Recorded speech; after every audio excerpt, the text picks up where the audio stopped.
2-3 చేపలు కిలో ఉంటున్నాయి. పెద్ద పెద్ద ఎన్ని కిలోలు? 3 కిలోలు.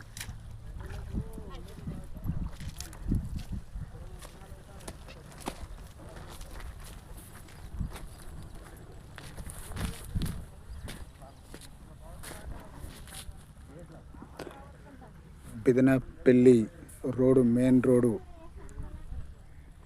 ఇది మెయిన్ రోడ్డు. బ్రిడ్జి కింద చేపలు అమ్ముతారు. ఇక్కడ ఫేమస్. ప్రతి హైదరాబాద్ నుంచి వచ్చే ప్రతి ఒక్కరూ ఇక్కడే చేపలు కొంటారు. ఇక్కడ ఎక్కువ కాకిరెక్కల చేపలు ఎక్కువ దొరుకుతాయి.